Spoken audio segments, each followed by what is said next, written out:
ከትናንትና በስቲያ በሃላባና ከምባታ መሰል ቆይታ አድርገን ነበር። ዛሬ ደግሞ በሀዲያና በስልጤ የጀመርነውን ገጠር የማሻገር የገጠሩን የአርሶ አደሩን ህይወት የማዘመን ስራ ሞዴል ነው ያየነው። ባየነው ነገር ከፍተኛ ደስታ ተሰምቶናል። አስደማሚ ስራ ስለሆነ የእያንዳንዱ የአርሶ አደር ህይወት በዚህ ደረጃ መቀየር ከቻለ ኢትዮጵያ የምግብ ሉዓላዊነት ለማረጋገጥ ከችግር ለመገላገል በብዙ መልኩ የምናነሳቸው ችግሮችን ለመፍታት ያግዛል። ለምሳሌ ኢትዮጵያ ውስጥ ቅንጨራ አለ ብለን እናገራለን። እዚህ ግን ጓሮ በቂ ፕሮቲን ነው ያለው። እንቁላል አለ፣ ማር አለ፣ ስጋ አለ፣ ዶሮ አለ፣ ፍራፍሬ አለ፣ ጎመን ሰላጣ አለ። ይሄን በልቶ ያደገ ሰው ሊቀነጭር አይችልም። ቅንጨራን በቀጥታ ሳይሆን በዚሁ ስራ ልንመልሰው እንችላለን። በጓሮ ይሄ ሁሉ ነገር ያለ ሰው ሊራብ አይችልም። በቀን 2-3 መብላት ጉዳዩ ሊሆን አይችልም። ረሃብና ሉዓላዊነትን እዛው እያለን እንፈታለን። ለገበያም የሚያመችና የሚያውል ነገር አለው እና የተጀመረው ስራ በጣም አስደማሚና አስደናቂ ነው። ይሄንን ስራ እንዴት ማስፋት እንችላለን፣ እንዴት ማሳደግ እንችላለን የሚለው ጉዳይ ውይይትም ቁርጠኝነትም ይፈልጋል። ይሄን ማስፋት ከቻልን በ2-3-4 አመት ማስፋት ከቻልን ኢትዮጵያ ውስጥ የምናስበውን ለውጥ ለማምጣት በእጅጉ የሚያግዝ ነው። ከሁሉ በላይ ግን አንድ አርሶ አደር ከከብት የተለየ ቤት ኖሮት ምግቡን የሚያመስልበት እንጨት ሳይቆርጥ ማብሰል መቻሉን ማየት ለኛ ለአርሶ አደር ቅርበት ያለን ሰዎች ትርጉሙ ብዙ ነው። የሀገራችን ሰዎች በዚህ ደረጃ ህይወታቸው ተቀይሮ ማየት እና እንደው ንግግሩን ኢንፎርማል ለማድረግ ምን አይነት ስሜት እንደተሰማችሁ ሪፍሌክት አድርጉና ከዚያ ቀጣይ ሚሽናችንን አቅጣጫ ሰጥተን እንቋጫለን ማለት ነው። ይሄ ኢንፎርማል ዲስከሽን ነው፣ ግን ደግሞ ሂስቶሪካል ዲስከሽን ነው። ዝም ብለን ኢንተርቪው ከምናደርግ በዚህ መንገድ ብንወያይ የበለጠ ጥሩ ይሆናል ብዬ ተስፋ አደርጋለሁ። በጣም አመሰግናለሁ ክቡር ጠቅላይ ሚኒስትር። እኔ ትናንት በስቲያም ያየነውን ዛሬ የሚያየነውን የገጠር ህብረተሰብ ህይወት ያኗኗር ዘይቤ ማሻሻያ ፕሮግራም የነገዋን ኢትዮጵያ ነው የሚያሳየኝ። አንድ ፕሮጀክት ብቻ አይደለም፣ የሆነ ሰፈር የመለወጥ ጉዳይ ብቻ አይደለም። ኢትዮጵያ ነገ ዜጎቿ የሚኖራቸው ያኗኗር ዘይቤ ለውጥ ነው በዚህ አሻግሬ የማየው። በጣም ባጠረ ጊዜ የተሰራ ነው።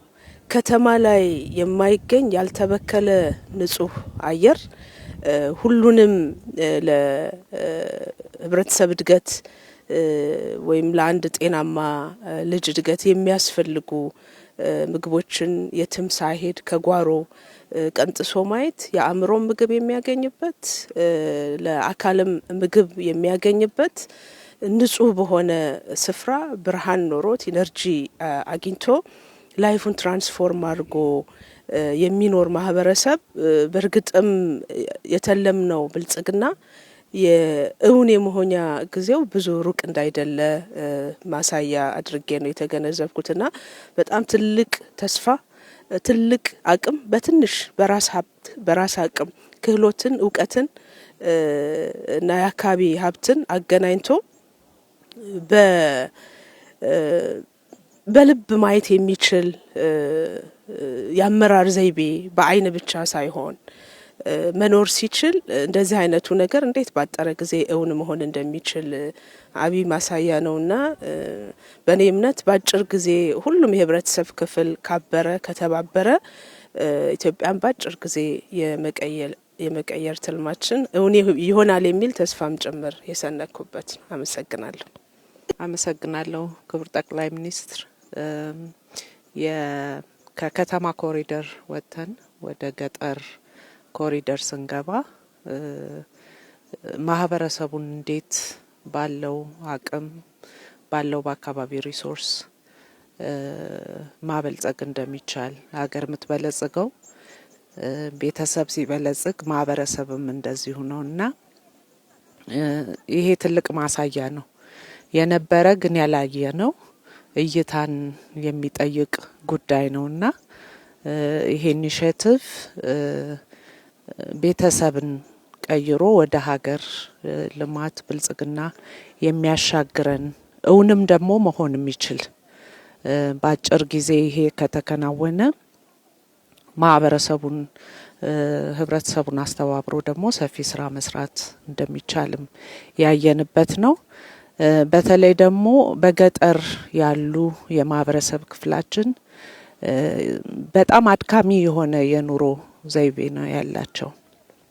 ይህንን የሚያቀልላቸው ሶላር ኢነርጂው፣ የባዮጋሱ በፊት እንደ ዌስት የሚጣሉ ነገሮች ጥቅም እንዳላቸውና በተለይ ደግሞ ለእናቶችና ለሴቶች በጣም አድካሚ የሆነውን እንጨት ለቅመው በጭስ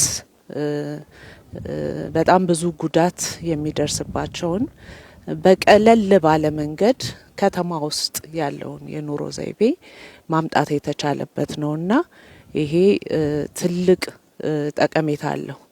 ቤተሰብ ጤናማ እንዲሆን ከብት፣ ሰው ሁሉም አንድ ላይ ከሚኖርበት በዘመነ መንገድ በገጠርማ አካባቢ እንደዚህ አይነት የተሻለ ህይወት መኖር እንደሚቻል ጤንነቱ የተጠበቀ አእምሮ የታደሰ ማህበረሰብ ከህፃናትም ጀምሮ ሁሉንም ነገር የያዘ ስለሆነ የምግብ ዋስትናንም ከማረጋገጥ አኳያ ቀጣዩንም ትውልድ የመገንባት ስራ ነው ብዬ ነው ማምነውና በጣም እጅግ ተደስቻለሁ። አመሰግናለሁ።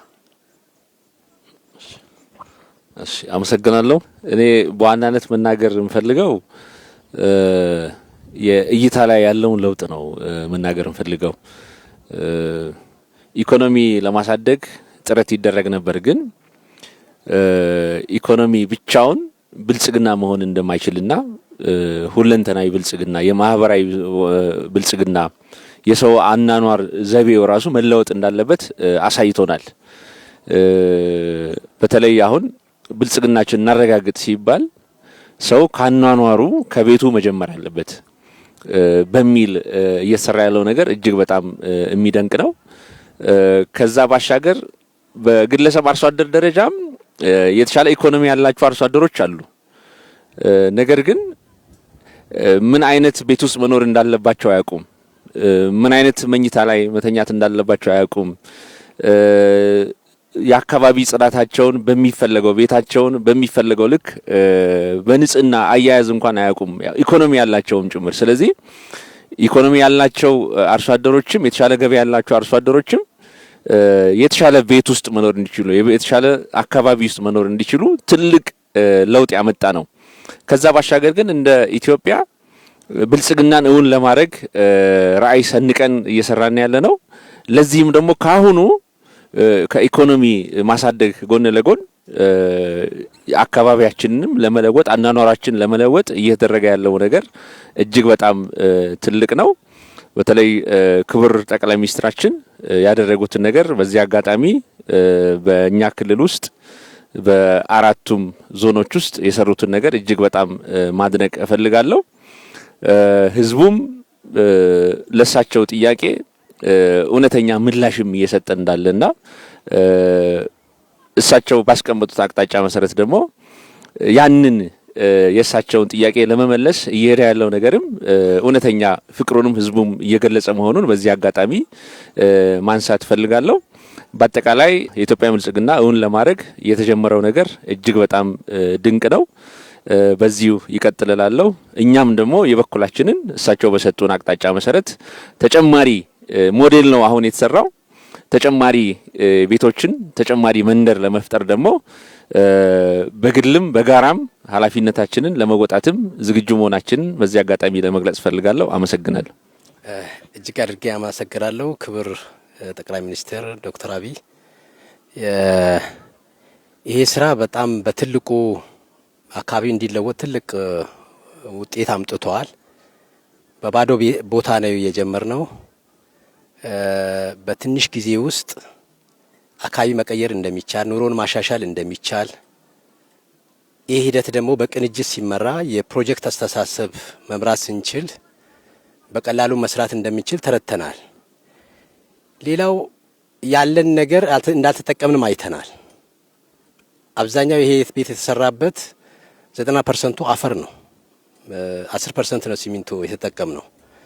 ስለዚህ በቀላል በአካባቢ ቁሳቁስ ዜጎቻችን የተሻለ ኑሮ መኖር የሚችሉበት ሁኔታ መፍጠር እንደምንችልም አይተናል። ስለዚህ ያለን አቅም አልተጠቀምንም የሚለው ወስደን አቅማችን እንድናይ አስችሎናል። በፉክክር መስራትም ውጤት እንዳለው አይተናል። ይህ ፕሮጀክት ሲመራ የአሰራር ሂደት ነበረው። ሂደቱን የሚከታተሉ ነበሩ፣ የሚቆጣጠሩ ነበሩ። ደረጃ እያወጡ የሚያሳውቅን የጽህፈት ቤቱም ነበረ፣ ፕሮጀክት ኮንሰልታንትም ነበረ። ስለዚህ አጠቃላይ ስራዎች በቅንጅት ሲሰሩ የቁጥጥር ስርዓት ሲኖራቸው የፉክክር ስርዓትም የትብብር ስርዓትም ሲኖራቸው ውጤት እንደሚያመጡም አይተናል። ይሄ ለዚህ አካባቢ ትልቅ ጸጋ ነው። ይሄን አይተን በቀጣይ ለመስራትም ዝግጁ ነን። ብዙ አርሶ አደሮችም ስልጠና ወስደዋል፣ ወጣቶች ስልጠና ወስደዋል። አሁን እኛ ማሽኑን ገዝተናል፣ ማምረቻውን የማሽኑን ገዝተናል፣ ዝግጅት አድርገናል። ስለዚህ በጠቅላይ ሚኒስትሩ እርሶ የተሰጠንንም ሀሳብ ከመነሻ ሞዴል እንደሆነ እንደምናሰፋው ውስጣችን ነበረ። ለዚህ በቂ ቅድመ ዝግጅት አድርገናል። የተጀመሩ መንገዶች ውጤታማ እንደሆኑ አይተናል። ይሄን አስቀጥለን እንቀጥላለን። እጅግ አድርጌ አመሰግናለሁ። አመሰግናለሁ። እኔም ሀሳብ መስጠት የምፈልገው በተለይ እይታው ላይ ነው።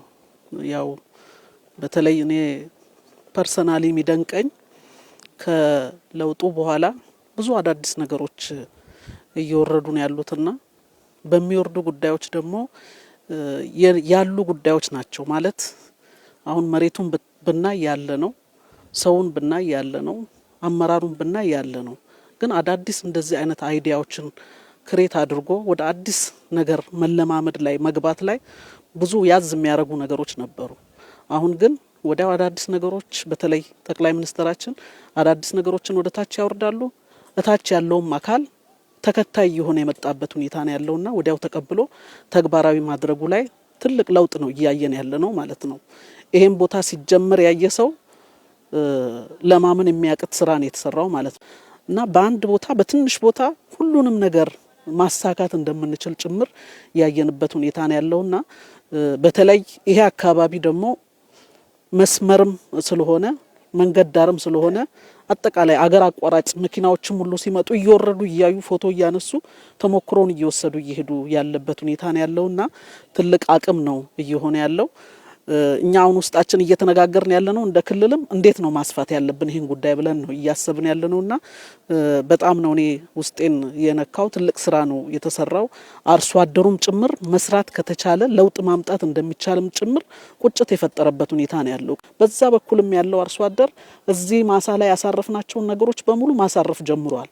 ኢቭን ማቴሪያል ጭምር መሰብሰብ የጀመረበት ሁኔታ ነው ያለውና ስለዚህ መስራት ከተቻለ ለውጥ ማምጣት እንደሚቻል በአጭር ጊዜ ውስጥ ማሳካት እንደሚቻል ትልቅ ትምህርት የወሰድኩበት ነው የሚለውን ነገር ለማንሳት ነው። አመሰግናለሁ ክቡር ጠቅላይ ሚኒስትር። ያው በብልጽግና ሀሳቤ አርሶ አደራችን እያደገ ነው ያለው። እየሰራን ያለው ስራ የተቀናጀ ግብርና ለመስራ ገጠር ኢኮኖሚ እያደገ ነው። አርሶ አደሩ ገቢው እያደገ ነው ያለው። ግን ገቢው እያደገ ሲሄድ የተሻለ ኑሮ ፍለጋ የተሻለ አኗኗር ዘመናዊ አኗኗር ፍለጋ ወደ ከተማ ነው የሚፈልሰው። ይሄ የተሻለ ኑሮ ከተማ ብቻ ሳይሆን የተሻለ አኗኗር ዘመናዊ አኗኗር ገጠር ላይ መፍጠር እንደሚቻል የተረጋጋ ህብረተሰብ መፍጠር እንደሚቻል ያ የተረጋጋ ህብረተሰብ ደግሞ ለጀመርነው የበለጸገ ቤተሰብ ማህበረሰብ እና ሀገር ግንባታ ትልቅ ፋይዳ ትርጉም አለው የሚል አስተያየት ነው ያለኝ። ባለፉት 3 ወራት የፕሮጀክት ሀሳብ ማለት ምን ማለት እንደሆነ ክትትል ምን እንደሚያመጣ በመፈጸም አቅም በጥራት በወጪ መቀነስ ምን እንደሚያመጣ እኛም የተማርንበት ነው። ይሄንን አስፍተን ወደ መላው የገጠርቷ አካባቢ እንግዲህ የብልጽግ አርሶ አደሮች መንደር ሁሉም አካባቢ እንዲፈጠር የተሻለ ኑሮ ከተማ ብቻ ሳይሆን የተሻለ ኑሮ ዘመናዊ ኑሮ ገጠር መኖሩን ማሳያ ነው። እኔ የዛ ነው ብዬ ነው የምወስደውና እጅግ ታላቅ ስራ ታላቅ ሀሳብ ኢትዮጵያን የሚያሻግር ስለሆነ እኔ በጣም ደስተኛ ነኝ። እንደ አንድ ዋና ገበሬ በጣም ነው ደስታዬ ወደር የለውም ለማለት ነው። አመሰግናለሁ። ከቅርብ ጊዜ ወዲህ ገጠር ከወጣው ረጅም ጊዜ ሆኖኛል። አትሊስት ወደዚህ አካባቢ መጥቼ አላቅም። መምጣቴ እንዲያየሁትን ነገር በማየቴ በጣም ደስተኛ ነኝ። ብዙዎቻችሁ አንስታችሁታል። የአመለካከት ጉዳይ ነው። አገር መቀየር በሚደረግ ጥረት ውስጥ ትልቁ ፈተና የአመለካከት ነው የሚሆነው። ሰለሞን ደሬሳ የሚባል ባለቅኔ አሁን በህይወት የለም። ብዙ ኢትዮጵያዊ ላሊበላ እና አክሱም ፊት ቆሞ እንዴት እንደማይሰሩ ነው የሚያስበው ነው የሚለው። ቆሞ መጀመሪያ ይመጣለት አይሰሩም ነው የሚለው። አስታውሳለሁ ግብርና ማዘመን ምናምን ሲባል ቴክኖሎጂ እንዲቀስሙ ጃፓን የሄዱ የኛ መሐንዲሶች ነበሩ።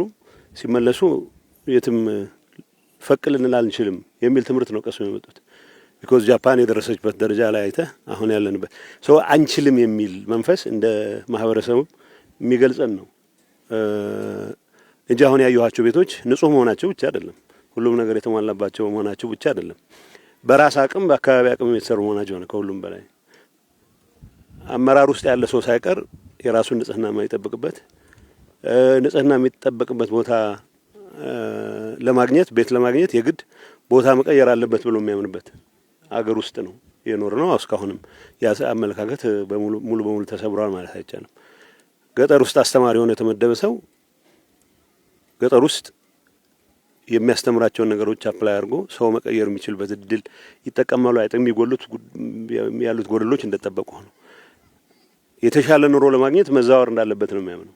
አጠገቡ ላለ ተለቅ ላለ ከተማ ቀስ ብሎ ደግሞ አዲስ አበባ የበለጠ ስትዛወር ደግሞ የተሻለ ኑሮ የሚገጡ ነው። አገሩ በሙሉ አዲስ አበባ ሊዛወር አይችልም።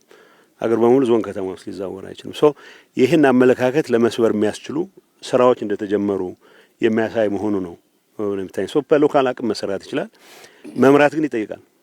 መምራት ይጠይቃል። ነሰሰርሊ ሶፍስቲኬትድ የሆነ የአመራር ጥበብ የፕሮጀክት አቀራረጽ ማለት አይደለም። ሰዎች የተሻለ ነገር ሊፈልጉ እንደሚችሉ ተረድቶ የተሻለ ነገር ለማግኘት በሚደረግ ጥረት ውስጥ ማስተባበር፣ የአካባቢን አቅም መጠቀም፣ በጎደለ ደግሞ ሌሎች የሚሞሉበት ሁኔታ መፍጠር የሚጠይቅ ይመስለኛል። ሶ ያዩዋቸው ነገሮች አንደኛ ከቆሻሻ ነገር ጋር ወይ ከቅድም ጠቅላይ ሚኒስትር አንስቶት ነበር ከመቀንጨር ጋር የቆረብንበት ምክንያት የለም። መቀንጨር የምን ፋንክሽን ነው ብለን ስንል የሚፈለጉት የኒውትሪሽን አይነቶች ማግኘት አለመቻል ነው። እኔ ወይ በጤናዬን ለማስተካከል ወይ ያለኝን አሁን አንዳንድ የሚገጥሙንን ችግሮች ለማስተካከል ብሎ ሐኪም ይሄንን ብትመገብ ብሎ የሚነግርህ ነገር አሁን እዚህ እያንዳንዱ ገበሬ ቤት ውስጥ አለ። ይሄ የሚፈጥረው ምሳሌ ነው። ትልቁ አቅም የሚፈጥርልን ይመስለኝ። ድሮ ንጹህ ቤቶች ያላቸው ጎረቤቶቻችን ጋር ብዙ ሰው ለመሄድ ይሞክራል። ያው ያምረን ነበር ማለት ነው ንጹህ ቤቶች። ሶ መስራት እንደምትችል ካወቅ የሌላ ሰው ንጹህ ቤት ሳይሆን የምታማትረው የራስን ቤት ንጹህ ማድረግም ላይ የምትተጋበት ሁኔታ ይፈጠራል። መጨረሻ ማንሳት የምፈልገው ይሄ መንገድ ዳር ያለ ነው። እንደተባለው ከተሜነት የማይቀር ነገር ነው፣ መከተም አለበት። ከተሜነት ከአሜኒቲስ ማቅረብ ጋር ከሌሎች ከነዚህ ጋር ከተያያዙ ሌሎች ጉዳዮችም ጋር አቅርቦት ከማቅረብ ጋር አስተዳደር ጋር ተያይዞ ችግሮች ከመፍታት ጋር ከፍትህ ጋር ሁሉም ጋር የራሱ የሆነ ትልቅ አዎንታዊ ሚና ስላለው የማይቀር ጉዳይ ነው። ግን እዚህ ትልቅ አስፋልት እያለፈ አይ ትንሽ አጋጣሚዎች ለመጠቀም ተጠጋግቶ የሚሰሩ ሳይሆን አስቀድሞ ከተሜነት የማይቀር ከሆነ በታቀደ መልኩ ከተሜ የምትሆንበትን ሁኔታ ለማድረግ የሚያስችል እድል ይፈጥራል የሚል እምነት አለኝ። በራስ አቅም በሎካል አቅም እኔ አመራር በመኖሩ የተፈጠረ ብቻ ሳይሆን አመራሩም የበለጠ እንዲተጋ አቅም ይፈጥር ነው የሚል እምነት አለኝ። ሶ ሁለት ሉፕ ነው ያለው። አመራሩም አቅሙን ያሳርፍበታል። ይሄ መለወጥ ደግሞ ሌላው አመራር ላይ የሚሆን ኢቭን ይህን ነገር ኢኒሼት ያደረገው ኃይል የበለጠ እንዲነቃቃ የሚያስችል ጉልበት ይፈጥርለታል የሚል እምነት አለኝ። ለኔ ሀገር እንደ ሀገር እንድትቀየር በሚደረገው ጥረት የሚጀመሩ ፕሮጀክቶች ኮስታቸው ምንም ይሁን ምን የወሰዱት ጊዜ ምንም ይሁን ምን ከዛ በኋላ የሚፈጥሩት ዳይናሚክስ ነው ሀገር የሚቀይረው። ለካ እንደዚህ ማድረግ ይቻላል የሚል በህብረተሰብ ዘንድ የሚፈጥረው ንቅናቄ ስለሆነ አይ ቲንክ እንደኚህ ነገሮች ለማስፋት በእያንዳንዱ ቦታ መዞር አይጠበቅም። ይሄን ኤግዛምፕል የወሰደ ሰው ኃላፊነት ወስዶ እንደዚህ አይነት የሚያምሩ ቦታዎች እንዲታዩ ለማድረግ የሚያስችል የራሱ ግዴታ መሆኑን አውቆ ያው በአገር ማይኮራ ሰው የለም።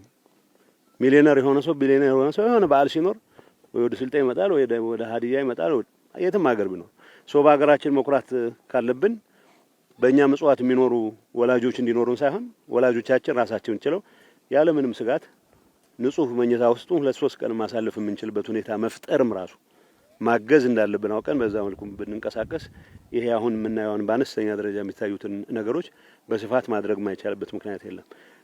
ንጹህ ነገር በበዛ ቁጥር ሰውም ቆንጨራን ለመሬት ለማልማት ካልሆነ በስተቀር እርስ በርስ ለመቀጣቀጥ የማይጠቀምበትምና ሰላም ለመፍጠር ለምናደርገው ጥረትም ትልቅ አስተዋጽኦ ያደርጋል የሚል እምነት አለኝ። ሞር ኢንፎርማል የምናደርገው ይሄ ነው። አክባሪ ይስጥልኝ። አመሰግናለሁ ክቡር ጠቅላይ ሚኒስትር በዚህ ፕሮግራም በመገኘቴ እኔም ደስታዬን ለመግለጽ ነው። ይሄ ያሳየን ነገር ቢኖር አንደኛው ነገን አምጥቶ ዛሬ እንደመኖር ማለት ነው። ወደፊት የምትኖር ኢትዮጵያ በለጸገች ሲባል ሊኖር የሚችለው ምን እንደሚሆን ካየ ነው ይሄን ይመስላል ማለት ነው። ነገን ዛሬ አምጥቶ መኖር መጀመር ነው። ያለንበት መሬት ቅድም ፋቴ እንዳለችው እዚሁ ያለ ነው። ብዙ ሰው ወይ ከተማ የተሻለ ገንዘብ ያለው ቤተሰብ አለው ወይ ደግሞ ካሽ ክሮፕ አለው። አሁንም ከዚህኛው በመጠን የሚበልጥ ቤት የሚሰራ ብዙ ሰው ነበረ ድሮም። ይሄ ለውጥ የሚያሳየን ያለው ግን አንድ የተሟላ ብልጽግና ማለት ምን የያዘ ሲሆን ነው። ከግብርናውም ከከተሜነቱም በቤት ውስጥ መኖር ካለበት ነገርም ያን አካቶ የያዘ ሰው ሲበለጽግ መኖር የሚችለው በዚህ መንገድ ይሆናል ማለት ነው። ብዙ ቦታ ቅድም እንደተባለው ከገጠር ወደ ከተማ ነው ሻለ ለህይወት ተብሎ የሚወሰደው። ግን አደጉ የሚባሉት ደግሞ ሀገሮች የተሻለ አቅም ያለው ሰው ከከተማ ወጣ ብሎ ፈንጠራ ያለ ቦታ ነው የነዚህ አይነት ቤት ሰርቶ መኖር የሚችለውና ያንን የብልጽግና የበለጸጉ ሰዎች የተሻለ አቅም ያላቸው ሰዎች ከከተማ ግርግር ወጣ ብለው በደንብ በልጸግ ያለ ህይወት ሲኖሩ ይሄን ነው የሚመስለው። በጤንነት ባካየ ነው ቆሻሻ የሚሆን የነበረ መጸዳጃ አሁን እናቶች ድሮ አይናቸው ጭምር እስኪጠፋ እሳት ለእንጨት ለቀማ ሄደው ሱንፍ ያሉ ጥፉበት ከነበረው ብርሃን ሆኗል፣ ማብሰያ ሆኗል። ጉልበት ይቆጥባል፣ ጤንነት ይቆጥባል፣ ማዳበሪያ ይሆናል። መብራት በተሟላ መንገድ ያገኛሉ። በአጭር ቦታ ውስጥ ሁሉም በጎ የሚባሉ ለምግብነት የሚሆኑ ነገሮችን አንድ ቦታ ያስገኛል። ሁለተኛው አኗኗር ይቀይራል። ሰዎች አሁን በተበታተነ መንገድ ለእርሻ ማይመች፣ ወፍጮ ለማስገባት ማይመች፣ መንገድ ለመስራት ማይመች፣ ኤሌክትሪክ ለመዘርጋት ማይመች የነበረው በዚህ መንገድ ሰዎች ሲደረደሩ አንደኛ ለእርሻ የሚሆን ኩታ ገጠም ለማድረግ የሚያስችል የተሻለ እድል ይፈጠራል። ሁለተኛው በቀላሉ ሰርቪስ ያገኛሉ። ሶስተኛው ለመተጋገዝ የሚያስችል ማህበራዊ ህይወታቸው ይቀየራል። ስለዚህ የተሟላ ብልጽግና የሚባለውን ነገር በዚህ ናሙና ስላየ ነው። አቅም ደግሞ ያለው ሰው ይኖራል። ይሄ ደግሞ አሁን የተጀመረው የግብርና ሁሉም አይነቶች ተጨማሪ አቅም መፍጠሪያ ደግሞ መንገዶች ናቸው። በትንሽ መሬት በትንሽ ቦታ ማሩንም አሳውም ሊጨመርበት ይችላል። ፍራፍሬው እዛው ነው ያለው። የሚታረሰው የሚዘራው የሚረባውም አንድ ቦታ ላይ ከታከለበት ሰው በትላልቅ ማሳ ላይ ኢንዱስትሪያላይዝ በሆነ መንገድ ላይ የሚሰራ የነበረውን በኮቴጅ ደረጃ በሃውስሆልድ ደረጃ መስራት እንዲቻል አሳይቷልና ይሄም ያመላክተን አንድ ምናብ ነው፣ ነገር ማየት ነው። ነገ ምን ይኮናል የሚለውን የሚያይ መውሰድ ነው። ሁለተኛው አገር ተቋም መሪውን ይመስላል። በዚህ ደረጃ የሚያምን ራሱ ሮጦ ተንቀሳቅሶ የሚያሰራ መሪ ስላለ የሚሆን ነው። የመሪውን ደግሞ ካየ በየቀበሌው ድረስ አመራር ነው ያለው። ይሄ አብነት ምን እንደሚሆን ካየን አቅሙ በየደረጃው አለ። ሁሉም ሰው በዚህ መንገድ ከወሰደው መላው ኢትዮጵያን ይሄን የማድረግ አቅም እንዳለን ይታያል። ገበሬውም እየተቀየረ ነው፣ ከተማውም እያደገ ነው፣ ሀብት ይመጣል። ሀብቱ እያለ እንዴት መጠቀም እንዳለብን ነበር የማናውቀው። ይፈሳል ገንዘቡ እኮ ትልቅ ቤት ይሰራል፣ ግን ምን እንደሚይዝ አናውቅም ነበር የነበረውና አሁን እሱ ሁኔታ ቀየረልን። ይሄን ይዘን ከወሰድን በየደረጃው ከተሞች ያሉም ዘመዶች አሉ፣ ገጠርም ብዙ የሚያመርቱ አሉ። አሁን እንዴት ቻናል ማድረግ እንዳለብን አይተናል ማለት ነው። ከዚህ ተነስተን በጥቂት ዓመታት ውስጥ ረጅም ጊዜ የሚወስደው ብልጽግና ወደ ራሳችን አስጠግተን መኖር የምንችልበት አይን ገላጭ የሆነ ነገር ነው። አይን ይፈልጋል፣ ልብ ይፈልጋል፣ መስጠት ይፈልጋል። እነዚህ ተደምረው ነው ይሄን ነገር ያመጡት። የተሟላው ነገር ግን በእጃችን ስላለ ቀጣይ መላ ሀገሪቱን ወደዚህ መቀየር የሚያስችል እድል ፈጥሯል የሚል እምነት አለኝ። አመሰግናለሁ። ክቡር ጠቅላይ ሚኒስትር እጅግ በጣም አመሰግናለሁ። በእውነት ይሄ ስራ ከዛሬ 3 ወር በፊት ሲጀመር በአራቱም ዞንና እንዲሁም አንበሪቾን ጨምሮ መጥተው ስላዩልን የመሰረት ድንጋይ ስላስቀመጡልን ከዛም ከ3 ወር በኋላ ስራው አልቆ ተጠናቆ ለእያንዳንዱ ግለሰብ የሚመጥንና ደረጃውን የሚያሳይ ቤት ሰርተው ስላስረከቡልን በራሴ ስምና በክልሉ ሕዝብ ስም እጅግ በጣም አመሰግናለሁ። በመቀጠል የከተማ ኮሪደር ሲሰራ የከተማ ኮሪደር የሚይዛቸው መሰረታዊያን የሚባሉ አሉ፣ ወይም ቤዚክ ኮምፖነንት የሚባሉ አሉ። በተመሳሳይ ሁኔታ የገጠር ኮሪደርም ሲሰራ ቤዚክ ኮምፖነንት የሚባለው ወይም መሰረታዊያን ተጠቃለውበታል። ዋናው ቤት ላይ በከተማም ጭምር ያሉ ሳሎን ቤት ያለው 3 መኝታ ቤት ያለው ስቶር ያለው ወደ ኋላ ስንሄድ ደግሞ ሰርቪስ ቤት ያለው በሰርቪሱ ቤት ውስጥ ለጥጆች ማደሪያ ቤት ያለው መጸዳጃ ቤት ያለው ኪችን ያለው ይሄ የተሟላ ነው። ወደ ጓሮ ስንሄድ የተለያዩ አትክልቶች ለራሳቸው ፍጆታ የሚጠቀሙበት አልፎ ተርፎ ደግሞ ለሽያጭ የሚውሉበት ከቤቱ ፊት ለፊት ስንመጣ ግሪነሪ ያለው በተመሳሳይ ሁኔታ የተለያዩ ፍሩቶችን አትክልቶችን አምርቶ ሊሰጥ የሚችልበት ቦታ የተለያዩ አገልግሎቶች ስንመለከት የሶላር መብራት አገልግሎት የሌላ መብራት መጠቀም አቅማችን ወደዚህ እስከምናመጣው ድረስ ያንዳንዱ አርሶ አደር ሶላር ተጠቅመው የመብራት አገልግሎት እንዲያገኝ ምግቦችን በሱ እንዲያበስል ከብቶቹን ቀን የሚያወሉበት ቦታ የሚያበላበት ቦታ ከብቶችን ደግሞ ዳሪ ተጠቅመው ባዮጋዙን የማብላላት ይሄ በጣም ትልቅ ነው። ሌላ ሀገር ላይ ስንሄድ የምንመለከተው የምንቀናው ነገር ዛሬ በሀገራችን ተግባራዊ ሆኗልና ይሄ በጣም ትልቅ ስራ ነው ብለን ነው የምንወስደው። ለነበሩት ሀሳብ ላረጉልን አጠቃላይ የመምራት ሰርቪስ ወይም አገልግሎትና ስለመሩን ጭምር እጅግ በጣም እናመሰግናለን። በቀጣይ ከዚህ ወስደን እኛ ይሄን ጉዳይ ማስፋፋት መቻል አለብን። የከተማውን ህዝብ ኑሮ ለመቀየር ያሰብናቸውን የተለያዩ ኢኒሼቲቮች ተግባራዊ በምናደርገው ልክ የገጠሩንም ህዝብ በተመሳሳይ ሁኔታ ተረባርበን በአጭር ጊዜ በተሰጠን አሳይመንት መሰረት በቅርብ ጊዜ እነዚህም በመቶ ማባዛት በሺዎች ማባዛት የህብረተሰቡን አቅም ማስተባበር የአመራሩን አቅም ማስተባበር እና ሙሉ ጊዜያችንን በስራ ላይ እንደምናሳልፍ ቃል እየገባውሎት አሁን የጀመርናቸውን ስራዎች በተለያየ መንገድ ሳይሰሩ ለማደናቀፍ የሚሞክሩ አካላት ጊዜ የለንም፣ ጆሮአችንም ለነሱ አንሰጥም። ሙሉ ጊዜ 24 ሰዓት ህብረተሰቡንና አመራሬን ይዤ በስራ ላይ እንደማሳልፍ በዚህ አጋጣሚ ቃል እገባለታለሁ። አመሰግናለሁ። መልካም ውይይታችን በጣም ሸጋ ነበር። የተማማርንበት ሀሳብ የተለዋወጥንበት ለነገ ስራችንም ስንቅ የያዝንባቸው አንኳር ጉዳዮች የተነሱበት ነው። በጥቂት ጉዳዮች ላይ ብቻ ሪፍሌክት ለማድረግ ጌታቸው ካነሳው ሀሳብ ተነስቼ ትንሽ እሱ ያጎደለውን ላክልበት። ጌታቸው ምን አለ? ነገር ስናይ እንዴት እንደማይቻል ለመተንተን ነው የምናየው። እንደዚህ አይነት አደገኛ ባህል አለ። ውጭ ሀገርም ስንሄድ ርቀዋልና አይደረስባቸውም ብለን ለመማር መጣልና ያለው ትልቅ አባባል ነው። እሱ ላይ ግን ላክለው የምፈልገው ነገር አለኝ። የጌታቸው ሀሳብ ሙሉ እንዲሆን እንዴት እንደማይቻል ብቻ አይደለም ጌታቸው የምናየው፣ ከተቻለም ለመካድ ያለን ሙከራ ነው አደገኛ የሆነው። ለምሳሌ ከተማ ኮሪደር ስንሰራ በተደጋጋሚ አንስቼዋለሁ። ማን ዲዛይን አደረገላቸው? ማን ሰራላቸው? ገንዘቡ ከየት መጣ? ሌላ ሰው የሚፈልገው ላሊበላም ቢሆን ሲሄድ እንዴት እንደማይሰራ ማመን ብቻ ሳይሆን ኢትዮጵያ ያልሰራው ዲዛይኑን ከሌላ አገር ጋር ማያያዝ፣ አክሱምን ሲያ ከሌላ አገር ጋር ማያያዝ፣ የኑቢያን የኩሽን የአክሱምን ስልጣኔ የፑንትን ስልጣኔ የማያምንና የማይቀበል እሳቤ ነው ያለው።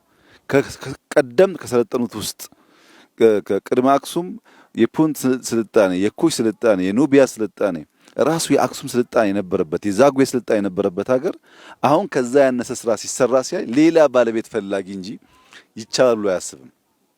ከተማ ላይ አይቼዋለሁ ይሄን ነገር። ማንኛውም ስራ ስንሰራ ማን ሰራላቸው ቱ ዘ ኤክስተንት ማን ጻፈላቸው ብሎም ያስባል።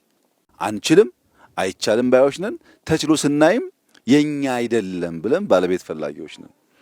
እርግጠኛ ሆኜ የምነግራቸው ይሄንን ቪዲዮ በርቀት የሚያዩ ሰዎች ሌላ ሀገር ሄደው ነው የቀረጹት ሊሉ ይችላሉ። ያለ ማመን አለ። ኢትዮጵያን እንችላለን እንበቃለን ብሎ ማመን ላይ ውስንነት አለና ጌታቸው ትክክል ነው። ግን ቢታከልበት ብዬ የማስበው እንዴት እንደማንችል ብቻ ሳይሆን ተችሎ ስናይ ደግሞ ለመቀበል ያለን መተናነቅና መቸገር በጣም ይገርመኛል። በሁሉ ስራዎቻችን እኔን ራሴ ማለት ነው ማን ዲዛይን አደረገልህ? ማን አገዘህ? ገንዘቡን ማን ሰጠህ ነው እንጂ ኢትዮጵያ ትችላለች ብሎ ትልቁም ትንሹም አያምንም። ይሄ ደግሞ የእሳቤ ስብራት በተግባር ቁም ነገር እንዳንሰራ ያደርገናል። እንችላለን፣ እኛም ማንችለው ነገር የለም። እንዳንችል ያደረገን የትኩረት የአቅጣጫ ስህተት ነው። እሱን ካስተካከል እንደሚቻል አይተናል። ማስፋትም እንዲሁ ይቻላል። ሁለተኛው ሬድዋን ያነሳው ክሪቲካል ነገር አለ። ለመከተም ከተሜነትን ለማስፋፋት ከወዲሁ አስበን መስራት አስፈላጊ ነው የሚባለው ጉዳይ ከተማ ላይ አንድ ችግር አለ። ሁላችሁም ታስተውሉ ከሆነ መተኛት አይቻልም። አንድ ሰው ታሞ እናቱ ታማ በመከራ ሊያስተኛ ፈልጎ ሌሎች ለራሳቸው ጉዳይ ለሚያደርጉት የድምጽ መታወክ በሽተኛ መተኛት አይችልም። ሰው ስራ ላይ አምሽቶ አንድ ሰዓት ልረፍ ብሎ መተኛት አይችልም። አንዱ ለራሱ ደስታ ለራሱ ነፍስ ስጋ እርካታ ሌላውን ማወክ መብቱ ነው ይመስለው። ይሄ በሁሉ ዓለም የሌለ ነገር ነው።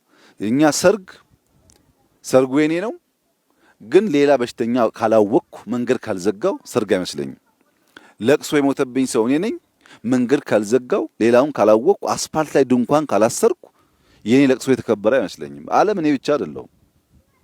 እምነትም ይሁን ለቅሶም ይሁን ሰርግም ይሁን የግል ጉዳይ እንጂ ሌላውን ሰው የሚያውቅ ከሆነ የሚረብሽ ከሆነ በማህበር የመኖር መሻታችን አደጋ ውስጥ ይገባል።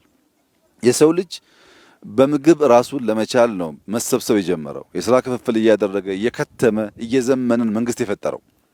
ያን መንግስት የፈጠረበትን ትተን ወደ ኋላ ተመልሰን የአንደኛው ኑሮ ዘዬ የአንደኛው አኗኗር ጎረቤቱን የሚያውክ እየሆነ ሲሄድ ሄዶ እድሜ የሚያሳጥር ብስጭትን የሚያበዛ በብስጭት በሽተኛ የሚያደርግ ነገር መፈጠሩ አይቀርም።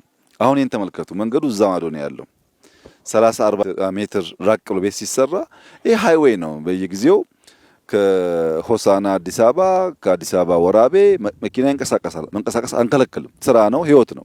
እኛ ራቅ ካላልን ግን መኪና ባለፈ ቁጥር መተኛት አንችልም ማለት ነው። እንረበሻለን። የሚረበሽ ሰው እንቅልፉ የተረበሸ ሰው ደግሞ ነገ ፕሮዳክቲቭ መሆን አይችልም። እና ራቅ ማለቱ ነገ ለመከተም ብቻ አለ። መንገዱን እናስፋ ብንል አናፈርስም፣ ሀብት አናወድምም ማለት ነው። ከመንገድ ባሻገር ዛሬም ደግሞ ቤቱን አራቅ ነው እንጂ አይሰራበትም ማለት አይደለም። መሬቱ የጎመን ቃሪያ፣ ሰላጣ ይሰራበታል። ይህንን የኑሮ ዘዬ መማር በብዙ መልኩ ለኢትዮጵያውያን የሚገባ እና የሚያስፈልግ እንደሆነ ይሰማኛል። ሶስተኛው በተለይ የክልላችን ርዕሰ መስተዳድር የዞናችንም አስተዳዳሪ መገንዘብ ያለባቸው ጉዳይ በቅርቡ መንግስት ከ1.5 ሚሊዮን ያላነሱ ቤቶች በሚቀጥሉት ዓመታት ገነባለሁ ብሏል። ይሄ ማለት አዲስ አበባ ላይ የሚገነባ አይደለም፣ የእናንተን ስራ ጨምሮ ነው። በየቀበሌው በየሰፈሩ የምንሰራቸው ቤቶች ናቸው ተደምረው በሀገር ደረጃ ያንን ውጤት የሚያመጡት። እኛ ከዛ በላይ ነው እቅዳችን፣ ግን የተጋነነ ቁጥር ተናግረን ሳንተገብር እንዳንቀርን ብለን የቀነስ ነው።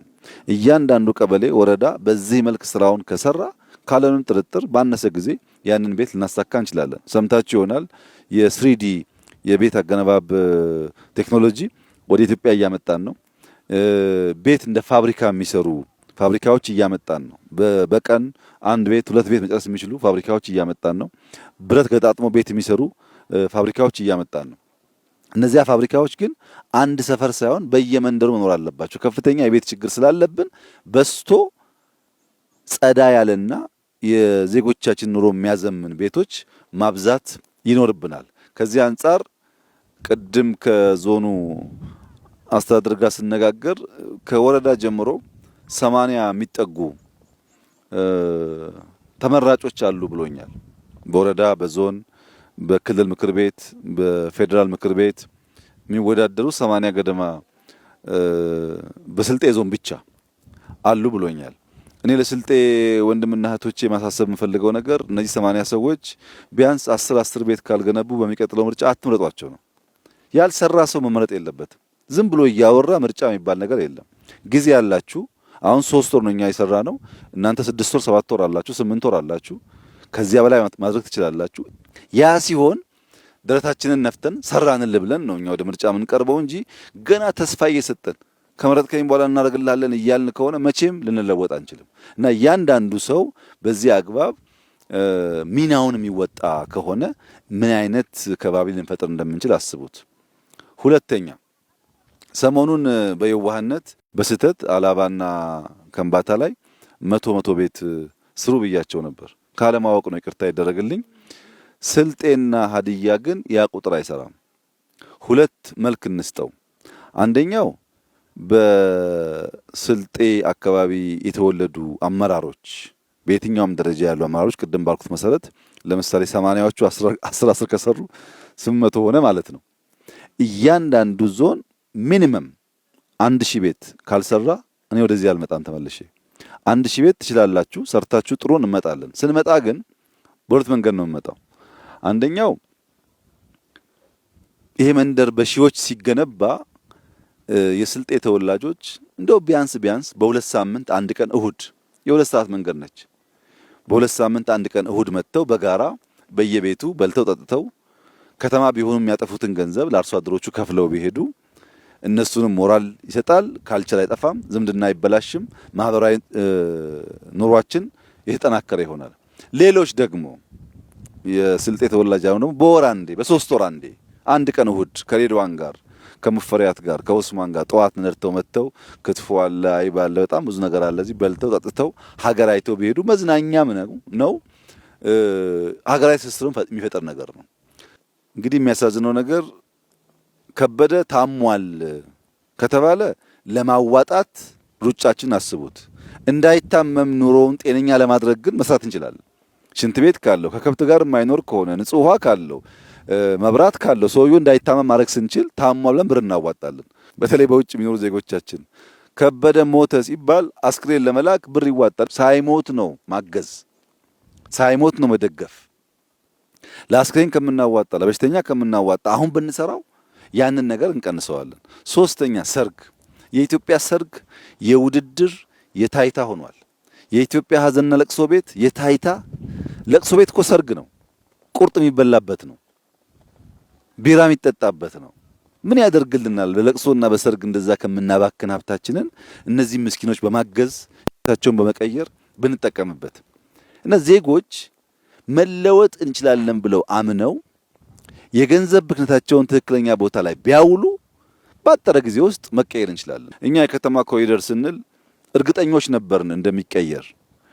ሳናስብበት ዘለን የገባንበት ጉዳይ አይደለም። ብዙ መክረን ከወረዳ በላይ ያሉ ሰዎች አሰልጥነን በጉዳዩ ተወያይተን ሀብት የምናገኝበትን መንገድ አስበን ከተማ ጀመርን። አሁን ይሄ ስራ ሲጀመር ድንገት የመጣን የሚመስለው ሰው አለ። ድንገት አልመጣንም። ከተማ ስንሰራ ምልክቶች አየን። ከተማ እያማረ ሲሄድ ዜጎች ከገጠር ወደ ከተማ መፍለስ አበዙ። ከተሞች ያላቸው ሀብት ውሃው፣ መብራቱ ለሚፈልሰው ሰው በቂ አይደለም። ተመልሶ ድሮ የምናውቀው ነገር ሊፈጠር ነው።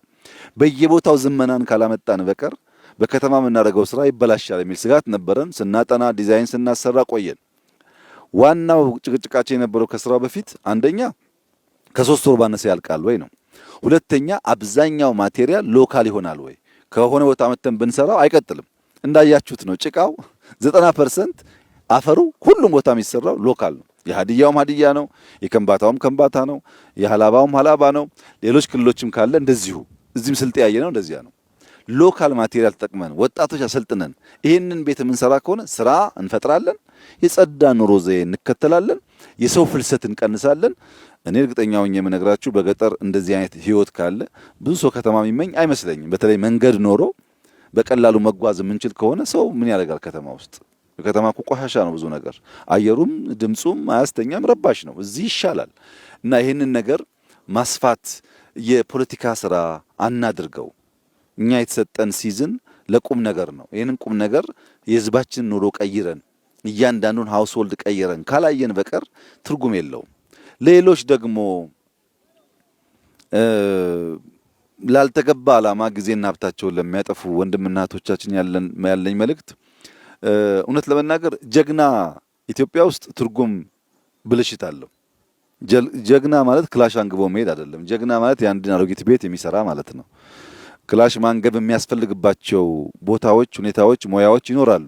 አብዛኛው ማህበረሰብ ግን ክላሽ ከሚያነግብ የድሃን ቤት ቢቀይር ይሻላል እና ጀግንነታችን ሀገር በማልማት ሀገር በመቀየር ህዝብ በመቀየር ብናደርገው እኛ ለማኞች ልንሆን አይገባም። እንደዚህ ያለ የሚያምር ሀገር ያለን ሰዎች ሆነን ለማኝ መሆናችን ያሳዝነኛል።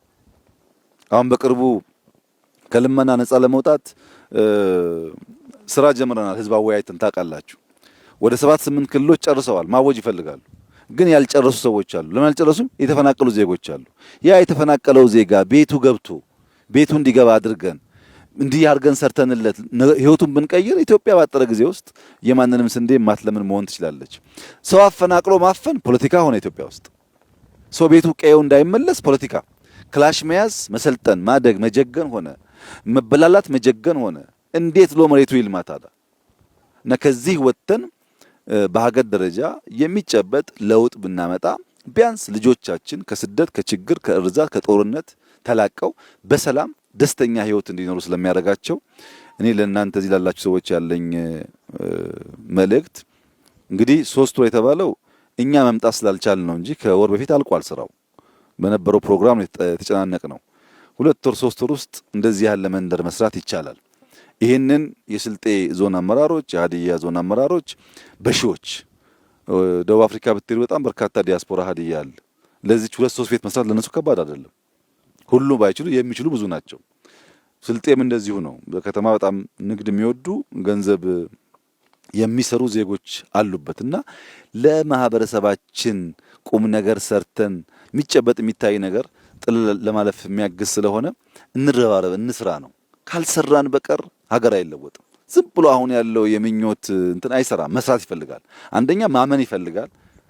እችላለሁ ብሎ ማመን ይፈልጋል። እበለጽጋለሁ ብሎ ማመን ይፈልጋል። ማመን ብቻውን ግን በቂ አይደለም። መስራት ይፈልጋል። ያኔ ፈጣሪም ያግዛል፣ ሰውም ያግዛል። እዚህ ይሄንን ስራ የተማሩ ሰዎች የዚህኛውን ሰውዬ ቤት ለመቀየር ምንም ችግር የለባቸው ማለት ነው እና የዞናችን አስተዳዳሪ 1000 ቤት በአንድ ወር ከጨረስክ በአንድ ወር እንመጣለን፣ በሁለት ወር ከጨረስክ በሁለት ወር እንመጣለን፣ በ6 ከጨረስክ በ6 እንመጣለን። እኛ ግን ስራው ሳይሰራ ዳግም የምንወደውን የስልጤ ህዝብ የምናይበት እድል የለም ማለት ነው። ካልሰሩ ሰዎች ጋራ ጊዜ አናባክንም። ሁለተኛ ውድድር ያስፈልጋል። እንዴት ስልጤ ከሀዲያ ያንሳል? እንዴት በክላሽ እኮ አይደለም፣ በቤት ግንባታ እንዴት ሀዲያ ከከምባታ ያንሳል?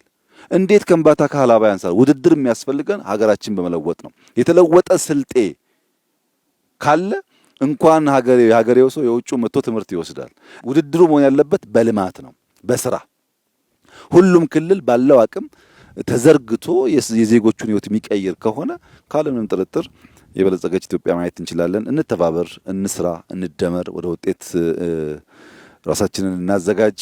አንችልም የሚለውን የተሰበረ ሐሳብ እንስበር። ኢትዮጵያን እንችላለን። ድሮም ችለን አሳይተናል። አሁንም ችለን ማሳየት እንችላለን።